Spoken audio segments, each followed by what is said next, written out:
Yay, the ad's over. Ignore the timer. We're starting. Well, we're fucking starting. We're starting. Okay, cool. Hello. I have Mike. Yes, yes, we're all good. Yes, very well. Very good. Yes. Hello. Welcome to the stream. My name is Sigil the Skeleton. I have no plans. I have no plans. I'm I'm exhausted after work. I'm I'm ooh.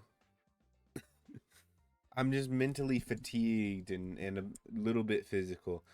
Fatigued. Blah, blah, blah. Mostly in my mouth, I think. But anyway, I'm tired, so we're doing a short stream today. I uh I I I have no idea what I'm doing. I uh I really gotta like come up with ideas. better. Um, I suppose I could draw, but also that sounds like work. um, lol. But I just want to sort of come on and chat for a little bit, you know? I just want to have a little chat, a little rootin' tootin' cowboy chatham. I don't know. Uh, but yes, I've I've had quite the week. I think it's been a week. Um, last time I streamed, me and Smithy played Sea of Thieves, and that was a hoot. I hope to get Chaos and Veranos on that game soon, and Deltarune. Deltarune's come out. I've been trying to avoid. I've been avoiding spoilers. As far as I know, all I've seen is like a bunch of memes about like how it comes out today. I haven't seen any videos on the new chapter, and if I see one, I'm afraid I'm gonna have to like fucking go social media dark, uh, just to avoid seeing any more. I have not been on Blue Sky. I wanted to hop on Blue Sky to see about like see what people were saying about the the Amazing Digital Circus finale, which I loved. Um but I was like, "Oh, but what if I hop on and there's some Deltarune stuff on there?" I'm so paranoid now. Cuz I really I I ended up watching it far before we even started our Undertale playthrough, me, Smithy, and Chaos. And I sort of regret not going into most of the thing blind, you know? I think I would have had a lot of fun just reacting to it. And now I have that choice, that chance to not let Chaos be the only blind one. Blind one going in. But yeah. So I'm really excited for that. I really gotta double check with Smithy and Chaos to make sure they're available this week. Hopefully they are. And yeah, things have been going pretty well. Uh, I've hit 63 followers. I saw. I don't remember exactly when I hit 60, but that is insane. That is amazing. I I I feel like I'm not doing enough right now. You know, like I'm not doing like follower goals or anything. I'm just sort of having fun and streaming when I can, you know? Which is a good way to go about it. I'm not like burning myself out of streaming again. Uh so yeah. I I me Festive brought this up, but I think it's a great idea. Um as a sub goal, get a maid skin outfit for my VTuber. I think we said that because right now I have 3 subscribers. Thank you all. I believe Wes, Smithy, and Festive, and maybe Chaos. I don't know if I don't know the current count. Uh, but that's that's insane. I believe like 15 subscribers would be good, and I thought about this earlier. Maybe like have it be after I get 100 followers, like have it be tied to a follow count and a subscriber count. Like, hey, if I get 100 followers and 15 subscribers, I get I'll get a maid dress on my thing. And I'm gonna be real, I don't want to draw a maid dress. That sounds like so much work, and I still have to finish rigging my other model. So maybe after I finish that, because that model has, I feel like I could probably have it be like I could get someone I could commission someone to make and made dress for my model. That way I didn't have to do it. And it would honestly be the first thing I would like buy or commission an artist. Everything else on my channel is homemade. Like this background, I low key pride myself on that I'm sort of like this amateur self-made indie VTuber. Uh, you know, like I'm slowly grinding up and building stuff up. Play down. We're planning on it. We're planning on it. It's probably gonna be Friday or Saturday, I think. That's usually when we do it. I believe Chaos has D&D on Sundays, so we're not gonna be able to do it then. But I believe this Friday or Saturday. So keep an eye out. Keep an eye out, Blobbin. It's coming soon. Ooh, I can't wait. I'm really trying to avoid spoilers. I'm avoiding spoilers as best I can because I want to go into this chapter blind. It it seems so interesting, like a Japanese aesthetic. I'm not even fully certain how that comes about. You know, I'm interested. Maybe the festival itself is a like sort of Japanese style of festival, maybe, and that's why it's got a Japanese style, like like the houses and stuff. Dude, Toby is a weeaboo. I know Toby's a weeaboo, but I'm just wondering if lore wise the weeaboo-ness is justified. uh because I'm a weeaboo too, so I am totally hype. I really am interested in how this is gonna shake down. Like no spoilers, obviously. Like, but if the Dark World's just like loose in the festival grounds, or maybe it's like after dark and then it gets dark worlded, and that'd be like the first one that's just like in the open, which would be an interesting concept. Or if it's in Azrael, not Azrael's, Asgore's flower shop. I believe that was a popular theory of where the next one was going to be, which would make sense. I think that's a good place for it. Plus, I think it has like a field and stuff. But like festivals, especially in small towns, are usually like harvest festivals. So it makes sense if it's like the festival grounds to have like whole wheat field there. Uh, yeah. I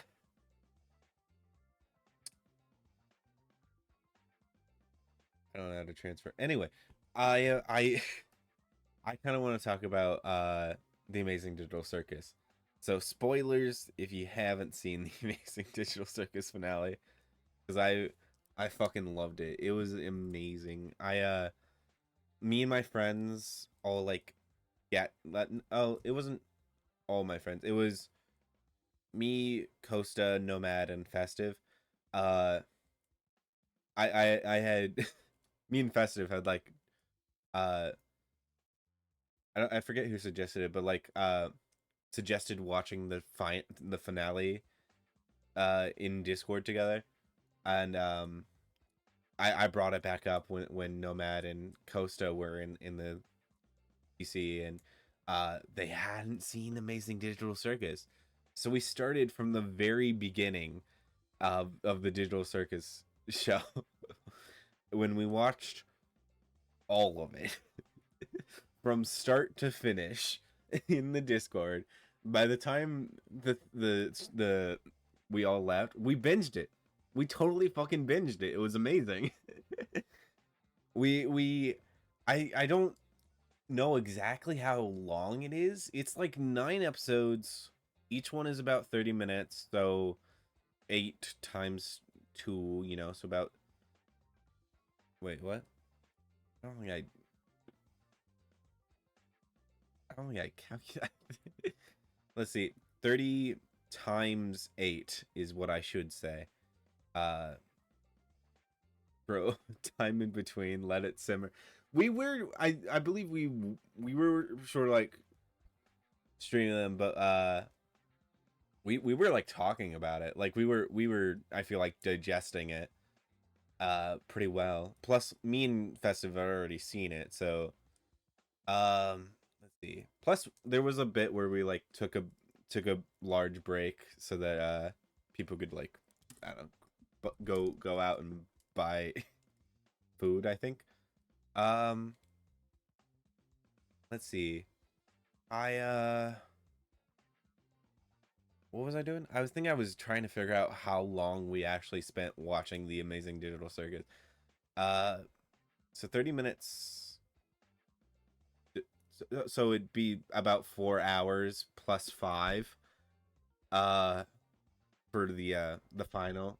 No, not 5. It'd be 5 total. About 5 hours of watching it, I believe. It'd be about 5 hours, which isn't that bad. That's I've spent I spent like 12 hours in a day watching anime before. Uh so that was pretty good. Um and we were having fun. It was like pretty chill. And but basically, I a good amount of it was just recap. Oh, of the final one. I suppose that's correct. Yeah, a lot of it was like a bit like I'd say there was a lot of exposition. That's the word I'm trying to find. There we go. Um or like Pomni voiceover and stuff, and like a couple little time skips. That was a bit off, I felt. But I get it. They uh probably didn't like want to linger on stuff too far. I mean too much. Uh cuz it was there was a lot to cover. It was insane. I uh I really enjoyed the stuff with Kane and the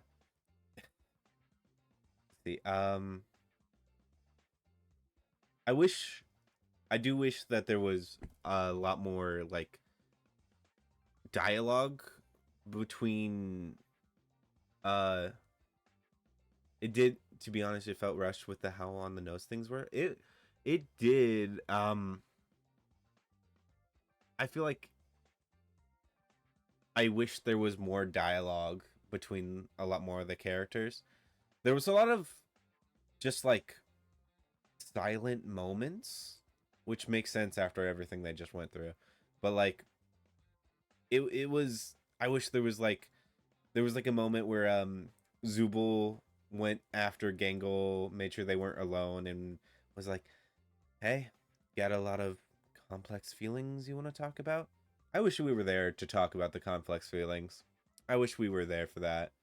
I wish that wasn't off screen. I feel like Zubul is such a cool character, and so is Gangle. I feel like Zubul and Gangle's relationship, I really liked it, and I really wish that wasn't like off screen, you know? Um More importantly, the Jack stuff, which is the main spoilers. I felt like that was pretty good. I really liked like the abstract uh mindscapes stuff. Uh and like the spoilers again, I can't overstate this enough. Trans Jacks, which is interesting. I it definitely I got spoiled a little bit on that because I did see like a TikTok about the Blue Sky post that Gooseworks made. I believe it was a Blue Sky post.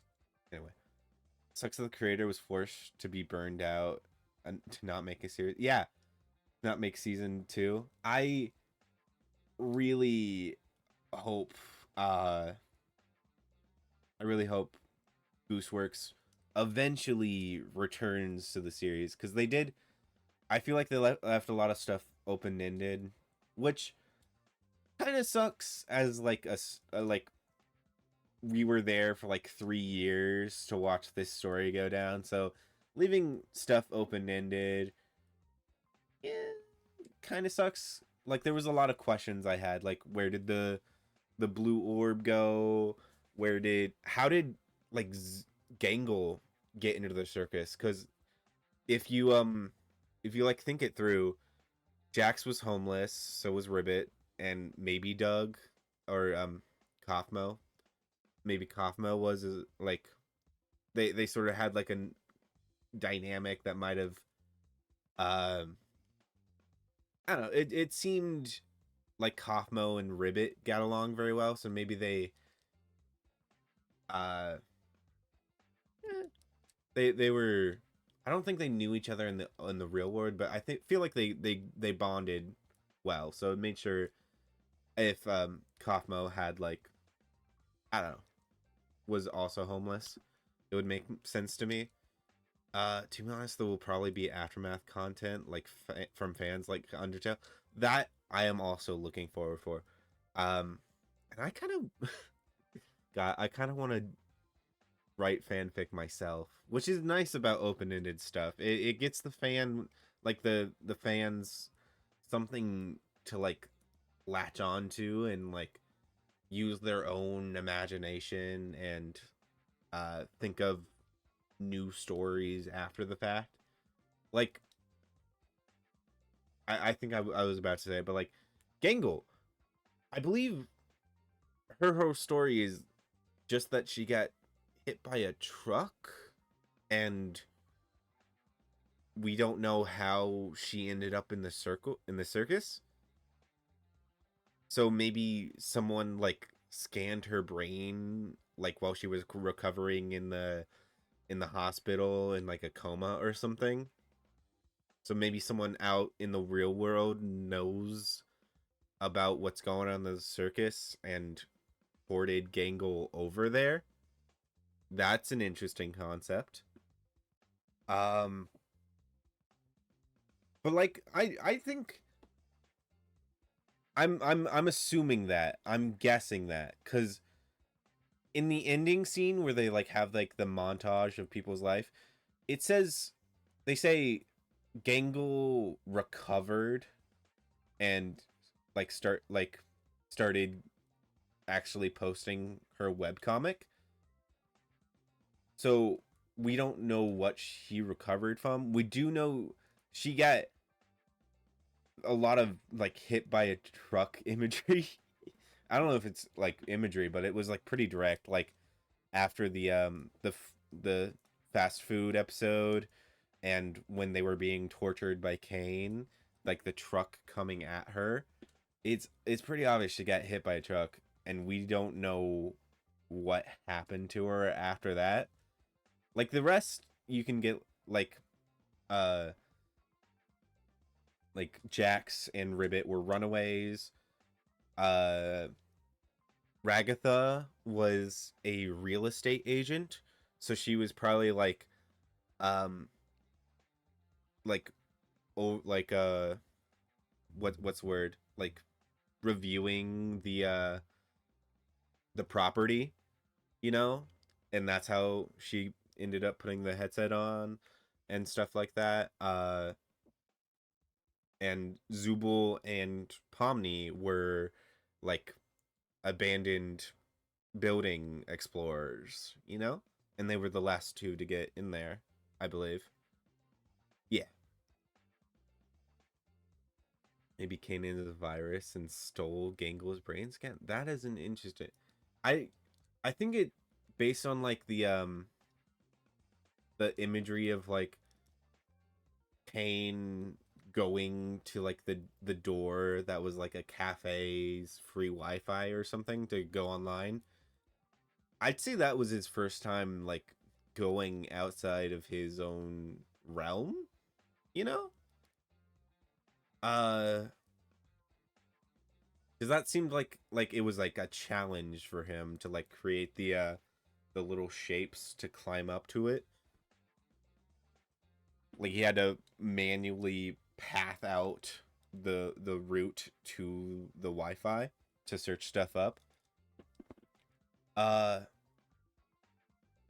and I didn't realize this when I was first watching it, but it was made my friends did catch this, that it was like a it was like cutting back to like the door with like the Wi-Fi router name and like a file that said brain scans obsolete, and it was like a little red ball cane. I thought those both were like real time, and it was just like shifting perspectives or something.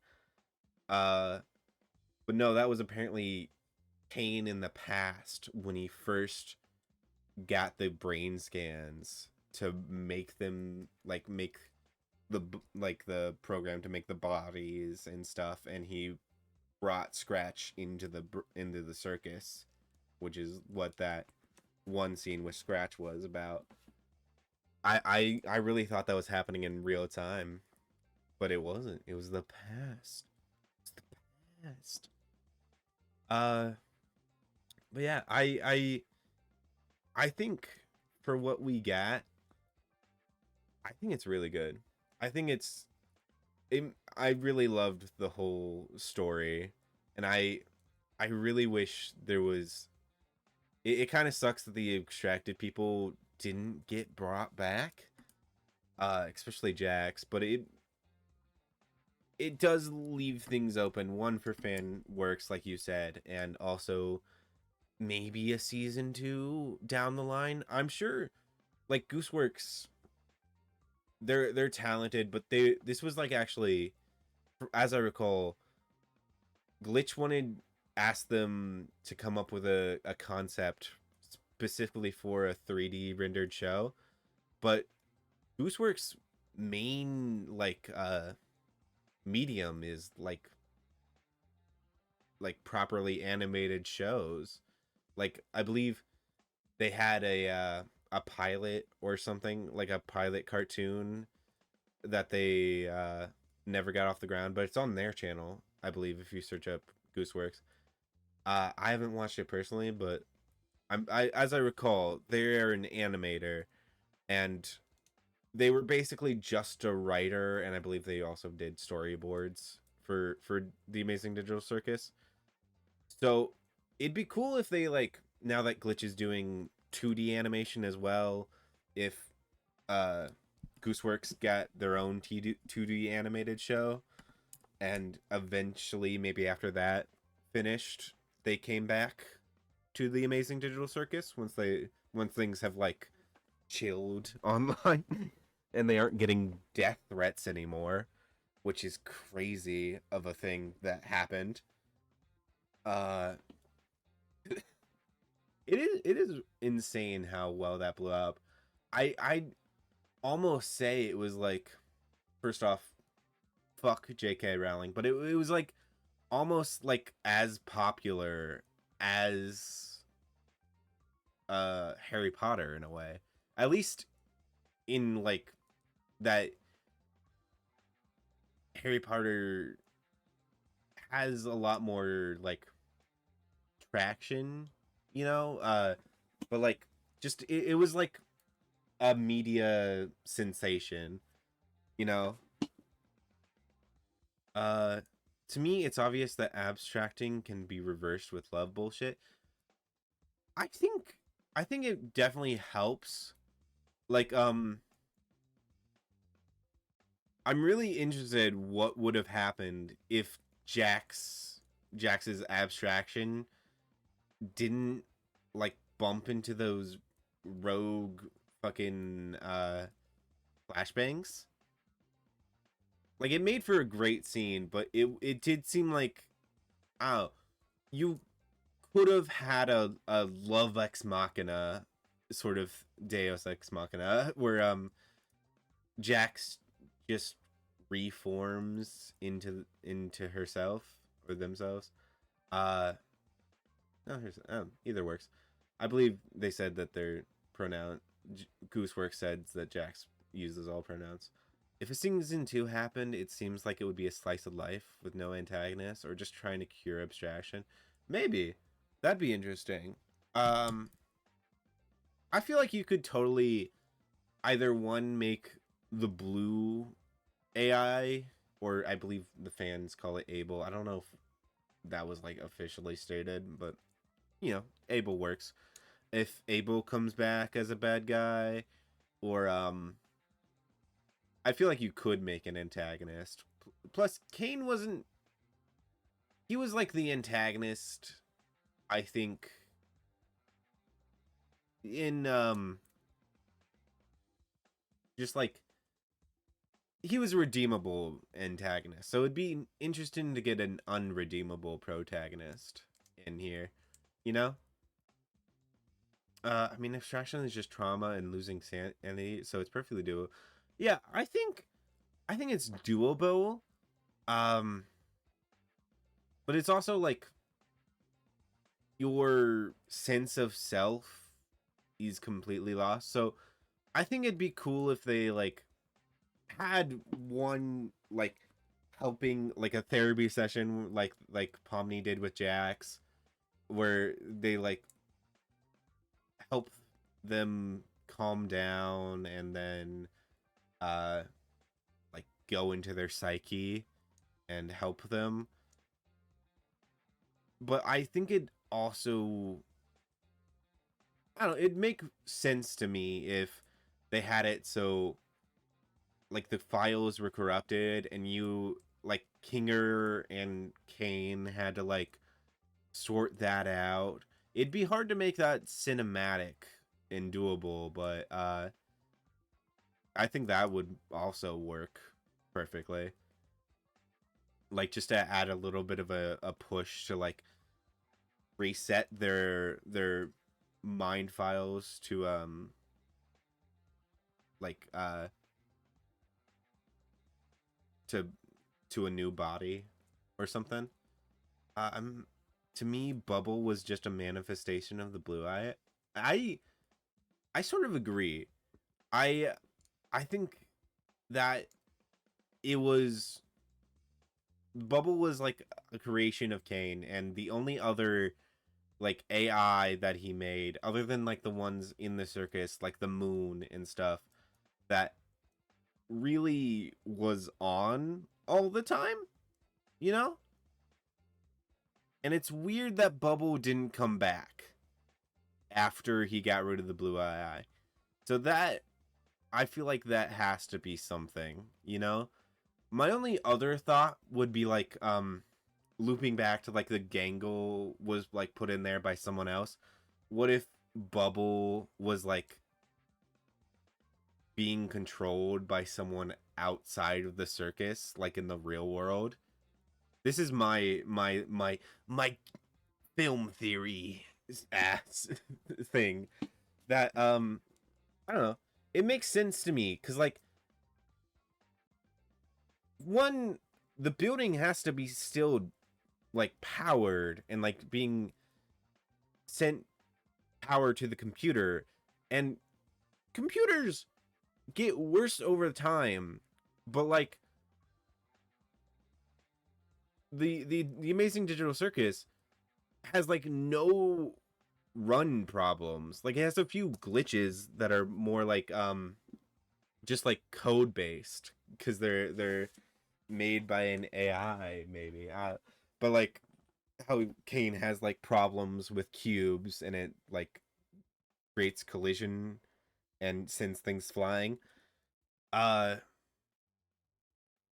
so it'd be interesting if someone was like making sure the computer or the online server or whatever it is where the amazing digital circus is held, if someone was like maintaining that and like making sure it kept running for some Malthusian purpose, that because that's also a question I have had. Like, how is this thing still running on a computer from 1999? I think it was 1990. It might even be even like earlier. Like it's an old ass computer they show in the office space. So I really wonder about that. Like if someone is like maintaining it, like there's no way it's just like on all the time if someone is maintaining it. If someone is not maintaining it. Ah, words.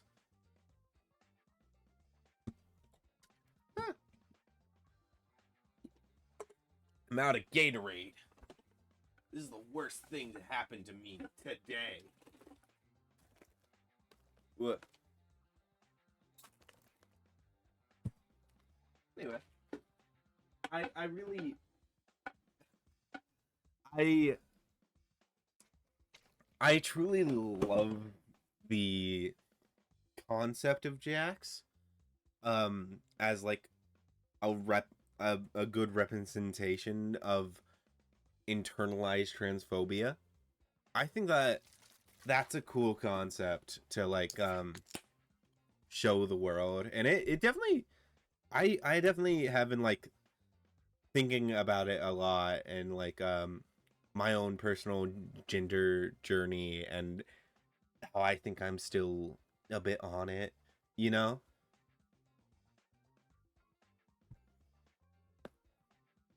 Like I I don't know. It just made me think a lot. And I it really just makes me wish we got Jax back in a non-abstracted form, just so we can see his like um I guess you could say his transition, or like his journey to accepting himself, you know? Or redemption as well. Like if they got the others back, like Ribbit, like how would Jax interact with Ribbit after uh she got brought back to life? Or Kathmo as well, you know? Like after everything that happened. Oh, that is such an interesting concept to me. Uh in just like Jax's whole story, I feel like they definitely like Jax and Pomni were the main characters, but I really wish. I mean, people hate asshats not facing consequences. Oh, assholes! Why did I correct that to asshats? Interesting. But yeah, I also I think I like assholes in media. Is that a weird thing to say? Um, like I like how do I explain this? Doctor House, fucking Denny Crane and Alan Shore are like some of my favorite characters in media, and they're like all three of them major assholes, but they have and Barney Stinson as well. Uh, and honestly, just like most of the How I Met Your Mother cast, not the cast, but like the characters. Um, like Robin and Ted, and then Lily and Marshall are Marshall is pretty good. I feel like Marshall's probably the best one in that friend group. Uh but they're like all assholes, so like sort of an asshole character, but they have like uh how am I explaining this? It's badly. I'm explaining this badly, but basically, I think it is one of my favorite archetypes in media, where you have like the likable asshole, because I like Jax is uh like a lot of people like him. You can like him as a character and also acknowledge the fact that he is an asshole and should absolutely face consequences. Like yeah, they have to be accountable. I like Barney had a lot of moments where he was held accountable, I feel like, or like not really held accountable. I don't think he was ever really held accountable. They sort of like just let him do his scumbag stuff, which it was part of his, I don't know. But like what I mean is he had a lot of emotional moments. You know, like there's like that one scene where he's like trying to steal a basketball hoop from his biological father, and he was like, uh, he was mad that his dad was a lame suburban dad. Because if he was gonna be a lame suburban dad, why couldn't he have been his lame suburban dad? You know, like that sort of emotional connect to these asshole characters. It doesn't excuse their actions. It explains it. It tells you why they are like this. And hopefully as they explore this, they become better people. And it was sort of like that with Denny Crane. I don't know if anyone's watched Boston Legal here, but it was one of my favorite shows growing up, which is a weird thing to say about a legal drama that had like political issues, and to say it was my favorite show growing up. But my family, like, we liked binging stuff, so we had a lot of series like Boston Legal, Stargate, Castle, and like a lot of crime shows like NCS and stuff. I've seen a lot of fake dead people now that I think about it. Um anyway, but like there's this one episode. Denny Crane, for you don't who those who don't know, is a shitty Republican asshole who is like this uh belligerent, like ignorant dumbass who never lost a case. He like that was his crowning character trait. I believe he never lost a case. In this one episode, he was like assigned, like forcibly assigned by this judge who had like who was forcing him to represent this uh like terrible person who had, I'm trying to like think of how to phrase this because it's really bad. Like this is a shitty person. Basically, he did terrible things to a 13-year-old and they died.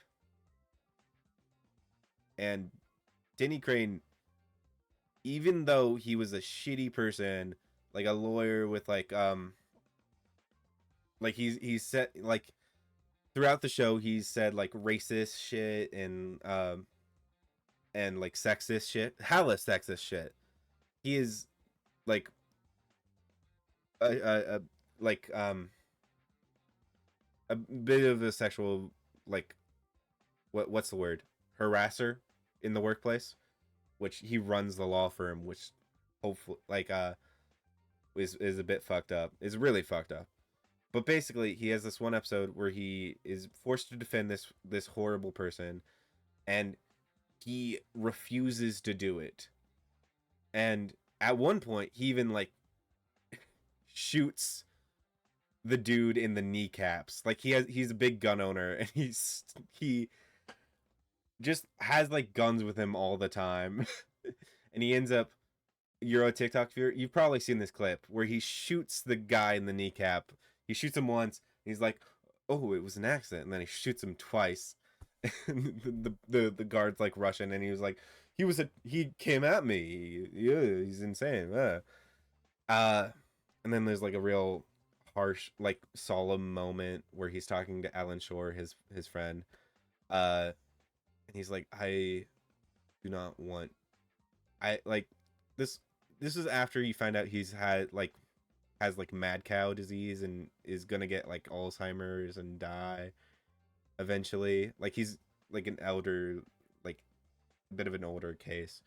Um and he says, I'm not gonna spend what little time I have on this earth defending murderers and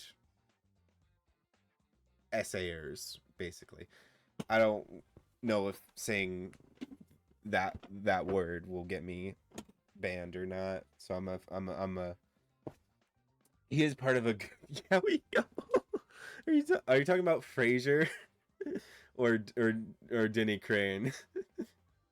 because he and Alan Shore do have like a bit of a they're like best friends, but you could I think they're like platonic soulmates, but you could totally read it as yeah. Um, in fact, I think there's a fair bit of cross dressing. In fact, there's like a drag show character, a drag uh a drag queen character, which I think I liked him. I liked their character. It was nice. Um, but yeah, it I mean, I think a judge used the fucking. They do make a lot of gay jokes, I think, and I think I remember that one. And that I believe that judge was like a closeted homosexual, as I recall. From it's been a while since I rewatched the show. I need to turn a fan on. It's getting hot in here. Uh, it is a very funny show. It's got a lot of good comedy mixed in with a lot of drama, and I think it's such a well written show. But basically, like at the end of the show, they have like a whole debate between like all the characters about whether or not the people in the group should be voting for McCain or Obama, because that's when this was coming out, when Obama's first presidency was still in the, like it was still being decided. Uh, like they I think the election hadn't been done yet. Uh, and it was a really nice debate, and like at the end of it, you're led to believe that Denny didn't like change his vote from the Republican Party, but at the end he says he did vote for Obama. So not I believe that McCain was a good I from what I know of McCain, he wasn't a bad choice. He wasn't like against I don't know. He wasn't shit talking the Democratic Party from the clips I've seen, which is just all the right does nowadays. Uh, or at least the conservatives. Like I don't know. But basically, asshole characters. I feel like a lot of people like for a lot of people this made them hate Jax even more this last episode, which I agree. You get to see a lot of like his actions that are were fucking terrible. And what's worse is after the fact that he abstracted, which like the characters seem to take almost as like dying or almost like on like suicide. I'm just gonna say it. It's a terrible thing, but yeah. I if you if anybody out there what the hell? Loser beta cucks they weren't checklists. All right. The automod caught ya. Uh but I totally think that Jax is shitty for that. Like I get why he does it. He did it. He did that shit. But that doesn't excuse it. That explains it, but that doesn't excuse it. And he I wish he didn't die, basically. I wish I don't I don't know if you can consider it death. 'Cause it's sort of like I feel like abstraction is more like some sort of purgatory type of thing where they're like stuck in their like worst thoughts, reliving all their regrets over and over again. Cuz that's like the first thing Pomni sees when she first uh dude he deserved they were building to it. Oh, to live? Oh yeah. I I honestly wonder if they felt it was too most you should get is death and then revived. I agree. I don't know. Maybe they wanted to I feel like it would have felt cheap if he just came back, you know? So I think the way it ended is good, but I definitely feel like it ended way too suddenly, you know? Like it really feels open-ended, like if they were setting up a season 2, you know? So I really hope they revisit it. I believe. I really hope. I kind of want to. I haven't written anything in forever. I haven't written like fanfic or stories or like short stories at all. So I might get back into writing, and this might be the thing that gets me back in. I kind of want to just start writing my own like continuation of the show. I want to make fanfic basically. I mean, they could revive him if they just fixed his relationship with Pomni. Just open that door. Oh yeah, like the locked door. Uh, in the yeah. I feel like hey Delta. We're talking about the Amazing Digital Circus finale. So if you don't want to be spoiled, just letting you know.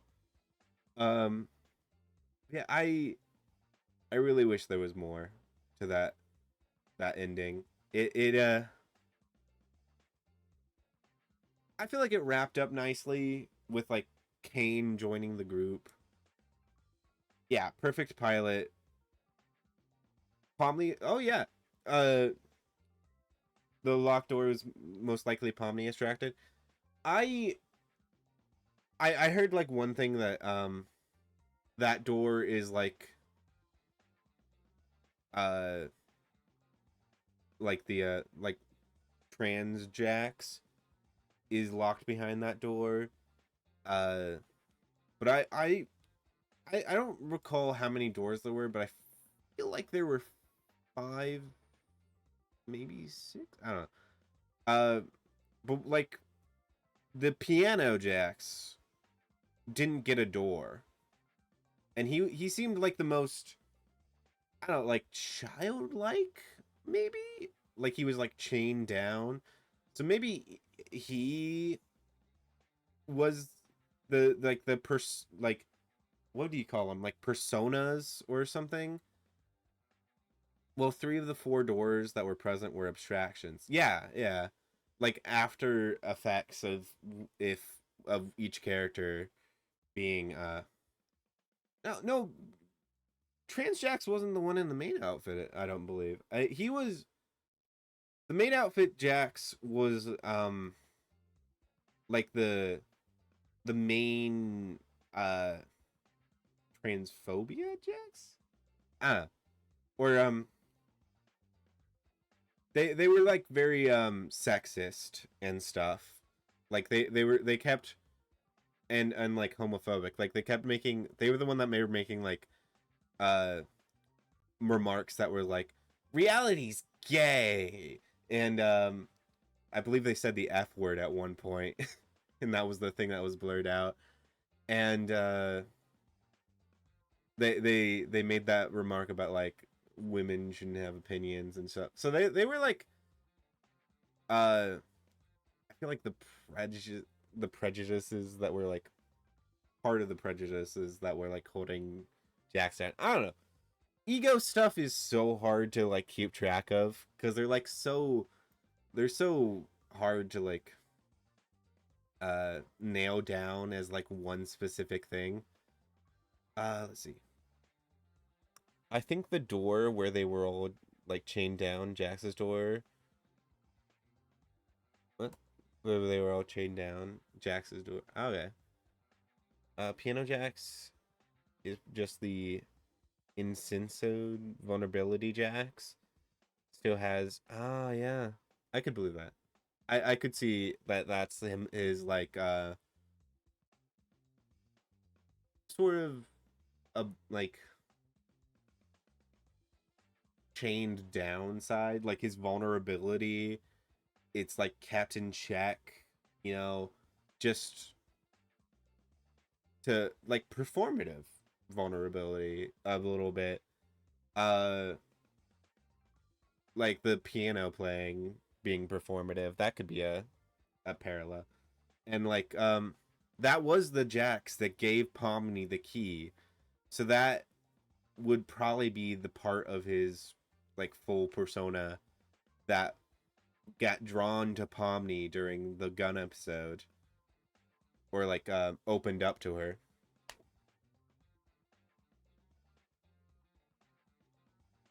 You know, is performative. In the fact that you are performing a piece of music, it is performative. I was just about to point out, yeah, the key detail. I love the key. The It was also really interesting, like the I suppose it was sort of like I feel like the Jaxes were supposed to be like his surface level personality, you know? Like they're the extremes and like violent thoughts that he has and like power fantasies. Like that one scene where Zubul was like coming at the comedy Jax and he's like, "Let's have a change of scenery." And goes to like a fucking what's it called? Ravine or canyon. Yeah. Uh I feel like those that's like a very intrusive thought thing to have, like power fantasies like that where you can like do anything. Motherfucker was just something motherfucker was just something he learned when he was young. How is it performative if he's hiding it? The piano?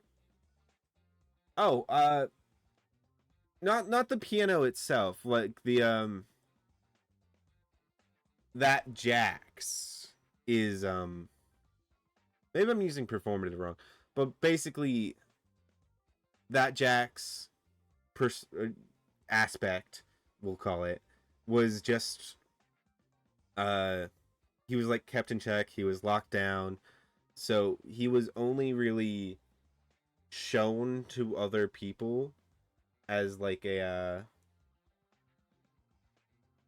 or like Jax would like you to believe that he is only nice to you as a performance, you know? At least like the that like one part at the end of the gun episode where he was like, if I was nice to you, it was only to make this part all the sweeter. I'm probably explaining it wrong, but you know, that's my thought. I think those Jaxes were his masks for different members of the circus. Notably, I don't think Kinger had a door in there.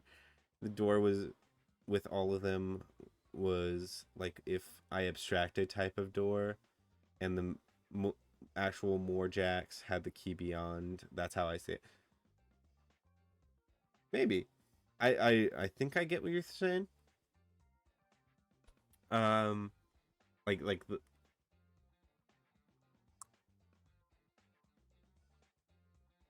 I don't really know actually. This is the hard thing to do, like with with that scene. It's hard to like ex- explain my thoughts on it, or like maybe I don't have a fully formed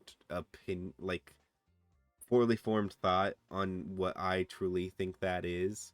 I think it's a good scene. I just it was like very abstract, basically, and it's hard to like really zone in on what I think about it and like what I think what means what. So I think I'm having a trouble explaining because of that. Uh, yeah, it's hard to gauge how much was or wasn't hidden in it. I think. Yeah, I feel like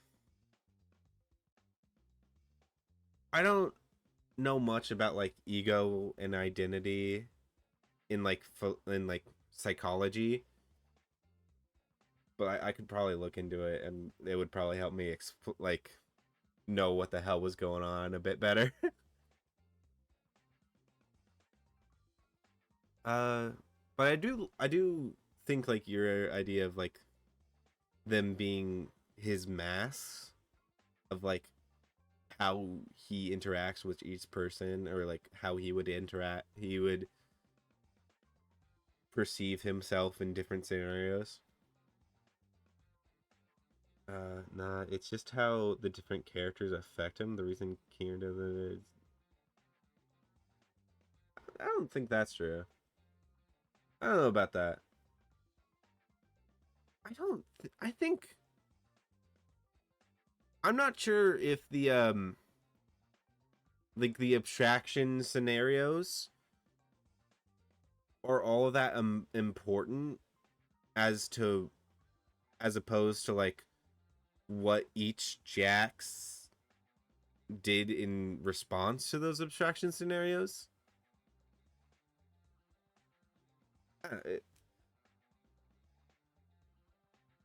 Because like I don't know, I feel like Jax and Kinger, they have a few moments here and there, but like you're right, they don't really have like a real connection. But I don't think Jax like is completely uh opposed to Kinger, you know? Like he doesn't like ignore him. He has like a few moments where they just like talk. Yeah, the Kinger not being there I think is accurate. Jax just thought he was crazy and didn't have time to form any kind of connection to him. Yeah, it really was. Kinger definitely had more of a connection with Pomni and Ragatha a lot more than Jax and Kinger did. Uh,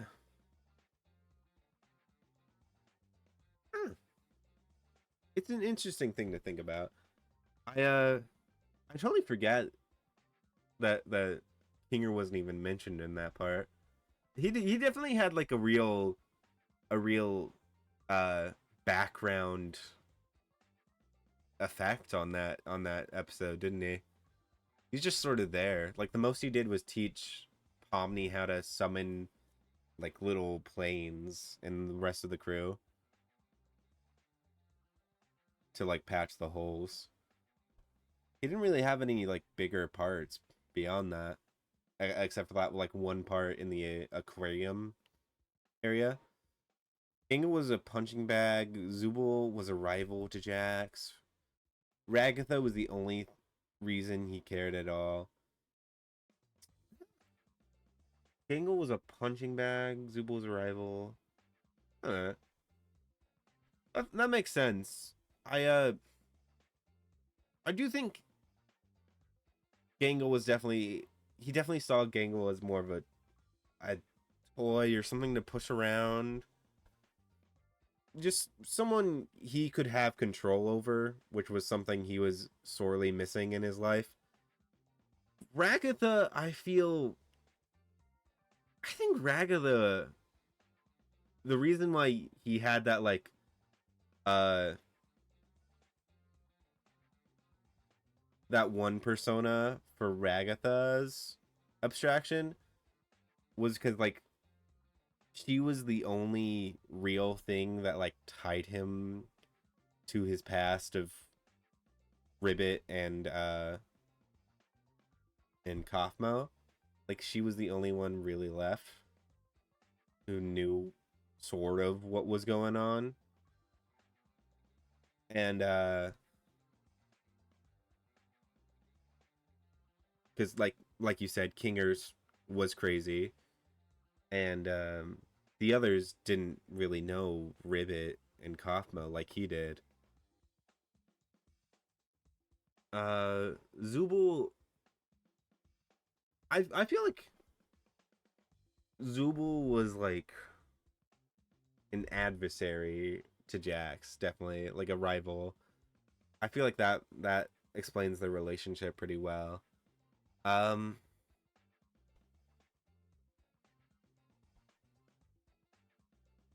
it like I also with like the trans thing, like him being like so far in the closet, he was like pushing others down as like a way of control. Uh, and that like Zubul was out and was like, you know, herself, and he was probably like jealous of her for that. Ragatha and Pomni were the only ones by the time he abstracts that he had any friendship with. Yeah, I don't think he related to Zubul more due to their gender, as he put it freaky and had a cartoon. Uh, Lena Zubul more. Yeah. Oh yeah. Like he really like uh disassociated away from like the Zubul or during the Zubul thing.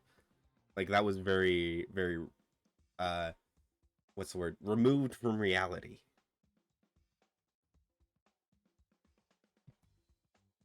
Like that Zubul abstraction scenario. Or not the one where Gangle extracts and Zubul went at him. Uh yeah,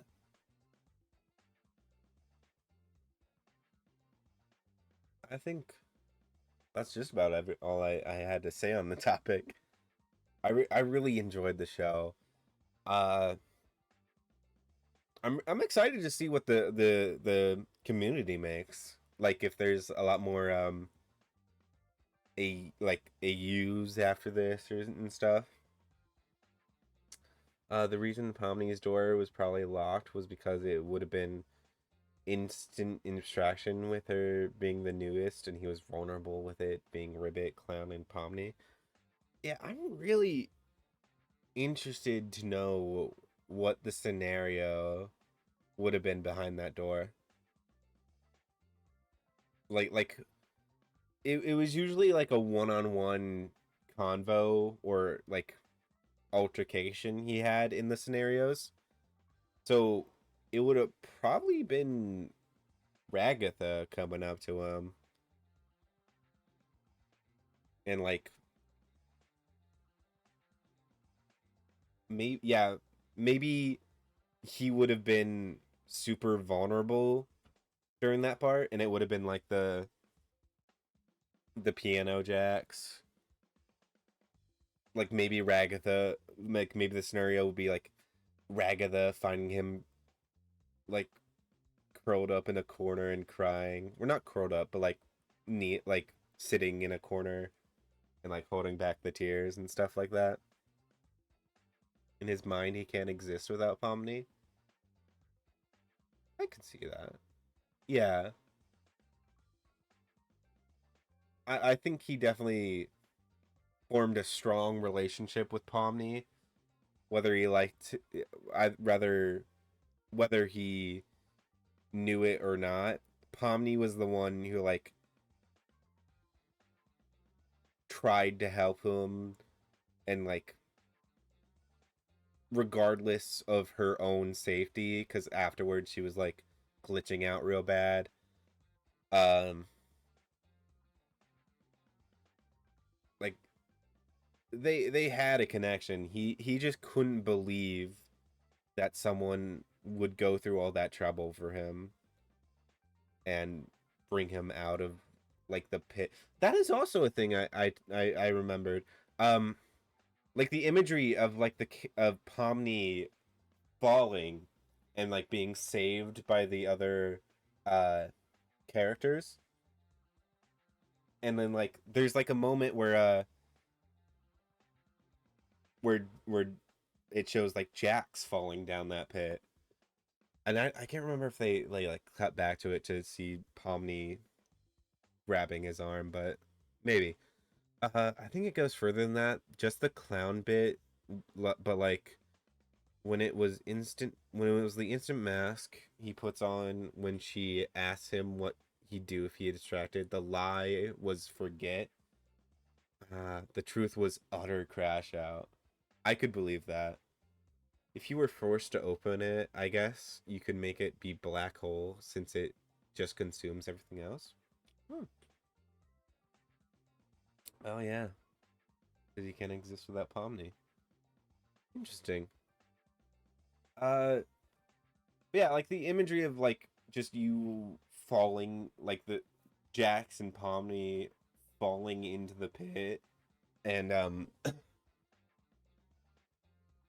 and them and Pomni going in to pull Jax out. I think that's a real nice imagery. Wow. Hmm. Yeah. Okay. Ooh, big ol' stretch. All right. This was a nice talk. Whatever's in there, the Jax in that room clearly hated what it represented. Yeah, I think that's most of what I've seen on like TikToks about that scene. Think it was like trans Jax in there, you know. Uh, I don't know. I also really like the idea of trans Jax because what was it? Gooseworks posted like the picture that was confirming Jax was a trans character who was just like so deep in the internalized transphobia that they became an asshole. So they posted like a picture of trans Jax or like Jax like fully realized, fully transitioned, and Jax in another universe if he wasn't an asshat, which was nice. I think that was a fun way of uh you don't think Jax knows no, I mean he's gotta to, right? Like like he repressed it a shit ton. Uh but like he says he told his mom something he regrets telling her. And I feel like that has to be that he doesn't it probably didn't know like how to actually express it because he was like a teenager when this all happened, but it was probably like I don't feel like a boy or something like that, you know? And that's what started the whole thing was his mom that he explained to Ribbit. Because he was still vague about that, which was makes sense for him. I want to say it's Jax craving affection, the lovey-dovey Jax. Maybe. Or I feel like the Maid Jax also would cover that, especially with the way they were flirting with Gangle during that like scenario in his head, where it was sort of like along like the thought of, oh, Gangle's just a plaything to me. I can mess with her emotions all I want. To me, Trans Jax is just Maid Jax. I don't know. I feel like as I mean, if that's your take on it, that's your take. I'm not gonna like say your role, but I just fully can't get behind that myself. He is in the figure out type stage. Like he knows he ain't normal, and then trauma ensued, so I'd have to disagree. Majax is the stage of denial that like that Jack said, he it's just irony excuse. Oh yeah. That is also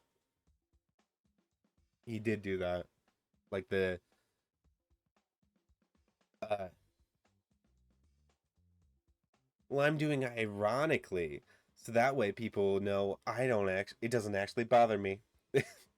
Even though everyone knows it bothers him, especially with how he reacted the first time it happened. Uh it was really interesting that the Majax came back like that. Like it had such an impact on his psyche. Like that's how that part uh showed. I don't know. The part where he says I his face value. I don't know what that says. I feel his face value? Yeah. Um yeah. My God, that scene is just so I don't know if it's just confusing or well written, but it might just be both. That's how most things are. I feel. Um, yeah, I really enjoyed the Amazing Doodle Circus. Uh, he knows he just projects the hate he receives from onto Gangle. Oh, from his mom. I see. From his mom onto Gangle. I could see that. Like he like his mother used to push him around, so he pushes Gangle around. That makes sense. Like the circle of violence type of shit that he just doesn't know how to break. Plus, I'd have to point out that evil Jax acts just like Jax is playing piano. Oh yeah, and like he says, "I really hate that guy," and because it reminds him of a part of himself he keeps like locked up or like chained up, and I like he keeps at arm's length.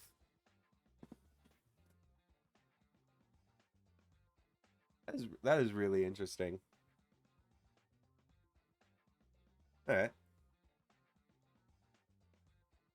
Well, that went longer than I thought it would. I really was just going for like a short, maybe 30-minute stream. This went awesome, man. Thank you for being here. This was a nice talk.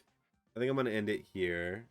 Just cause I worked a long shift today, and I should probably relax and not like keep. Also, I feel like my voice straining a little bit. I'm still like coming off a cold.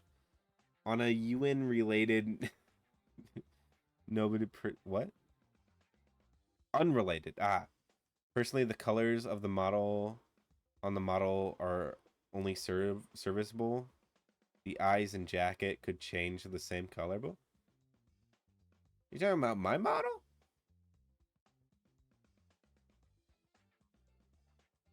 Oh, like my eyes in my jacket? Interesting thought. Uh, Personally, I think I went with these colors just because blue and yellow. Jax's model, maybe. Well, he doesn't have a jacket. Oh. Uh, but on my model, I chose these colors because they're just my favorite colors. Have I ever shown my model? Like my new model on stream? I think I did it once, maybe. Hold on. Ooh. Yeah, blue and yellow is a decision. I like blue and yellow. It's my favorite color combo. I did make it a bit muted, just to be like not obtrusive, you know? Like it I truly think I did a better job on my new model. Uh, blue, yellow, totally normal primary colors. Yeah. Uh, a lot of people do like the secondary colors. Like I think purple and yellow is a big one, especially with Pokemon designs, which really limit list my favorite options of Pokemons. Uh, but here's my new model. If you wanted to look at that. Oh, we're side by side. Look at that. But he also has legs, and I also gave them thigh-high boots. It works as the pan flag, as seen behind the skeleton. Hell yeah! I do love the three primary colors. That's why I also included the red in the belt, also in here. And like you still get a lot of blue from the hair, but I went with a more medieval feel for this model. Uh, so he's like an archer, and he's got like a drawstring shirt sort of deal. I think it went well. I still got to finish rigging this thing though. Like if we go over here to physics settings, here's him moving his head. Oh, he also has blushing and stuff. Look at him go. I think I really tried to push like the movement a lot more. The hair's gonna be a lot. The hair I'm gonna have to fuck a lot with. I was mostly focusing on the head shape. But yeah, look at him blush. He's so cute. Oh, if I can nerd out a bit, there's actually two sets of primary colors. Light doesn't include yellow, but instead includes a green. Oh, like RGB. Right. That's interesting. If I were you, I'd just say fuck it, we ball and turn the eyes dark green. I don't know about that. I don't think I'd be the same as like a green flame. uh you don't know my lore. I'm like a it's a bit the thing is I am like a lost soul or like ghost that inhabited my own skeleton basically, and so the hair is just like a spectral recreation, and the eyes are like my soul color. Yeah, like a flame one. Did I include a toggle for that? I did not. uh I ults fire. Yeah, I made this fire little drawing. It's giving pirate. I do agree. It does give pirate, which is cool because I like pirates. But also, it is definitely a bit of a more medieval. Basically, yeah. I'm not ashamed. I'm a Sans ripoff. I like Sans. I love Sans in Undertale AUs.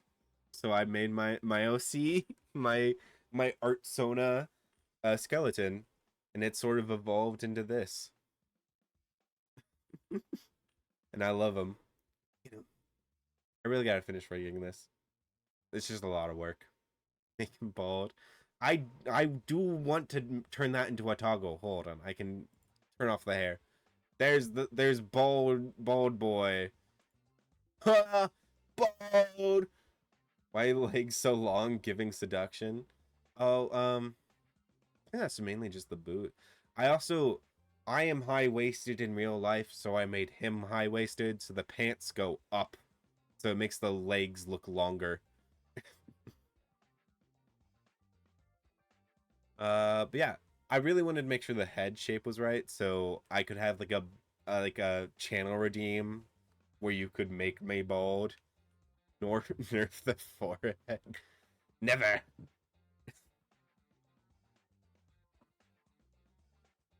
Yeah, look at him go. Like he's bald now. I've turned into my father.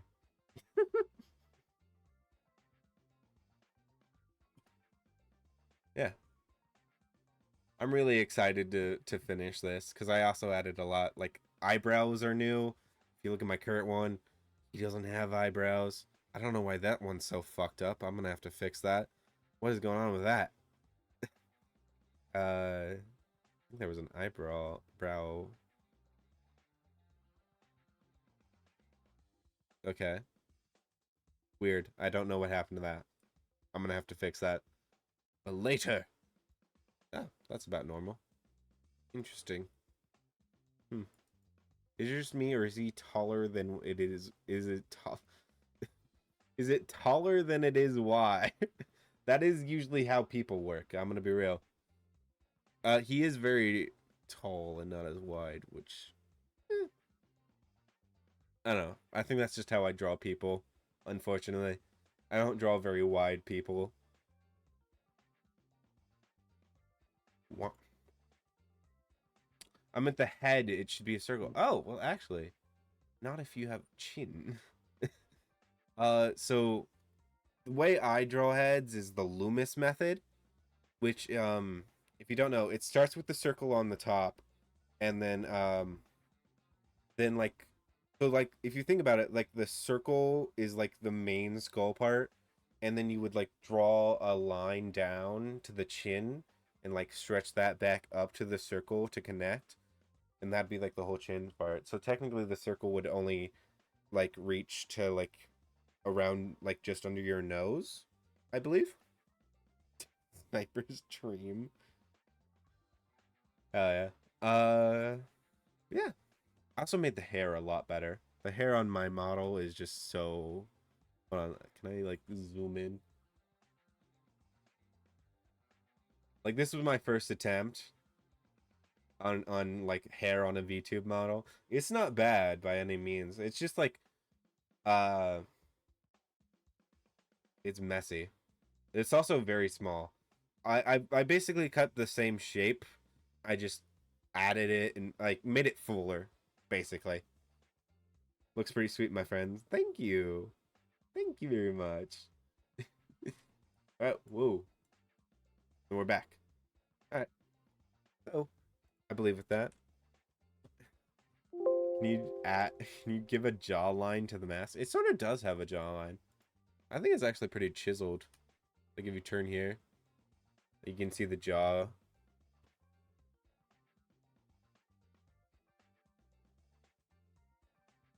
Ooh.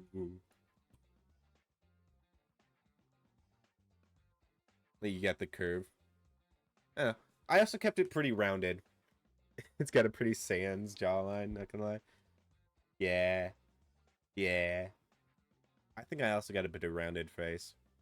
So I kept it round. I don't think I changed anything, but save anyway. Alright.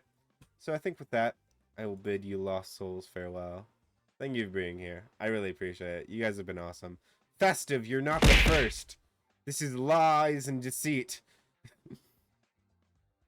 Pretty sure Blobbin was the first. Blobbin, you forget to grab first. Now Festive has stolen it right from under you. Alright. Good night. I'll bid you lost souls farewell. Alright. Bye-bye. Oh god, pain.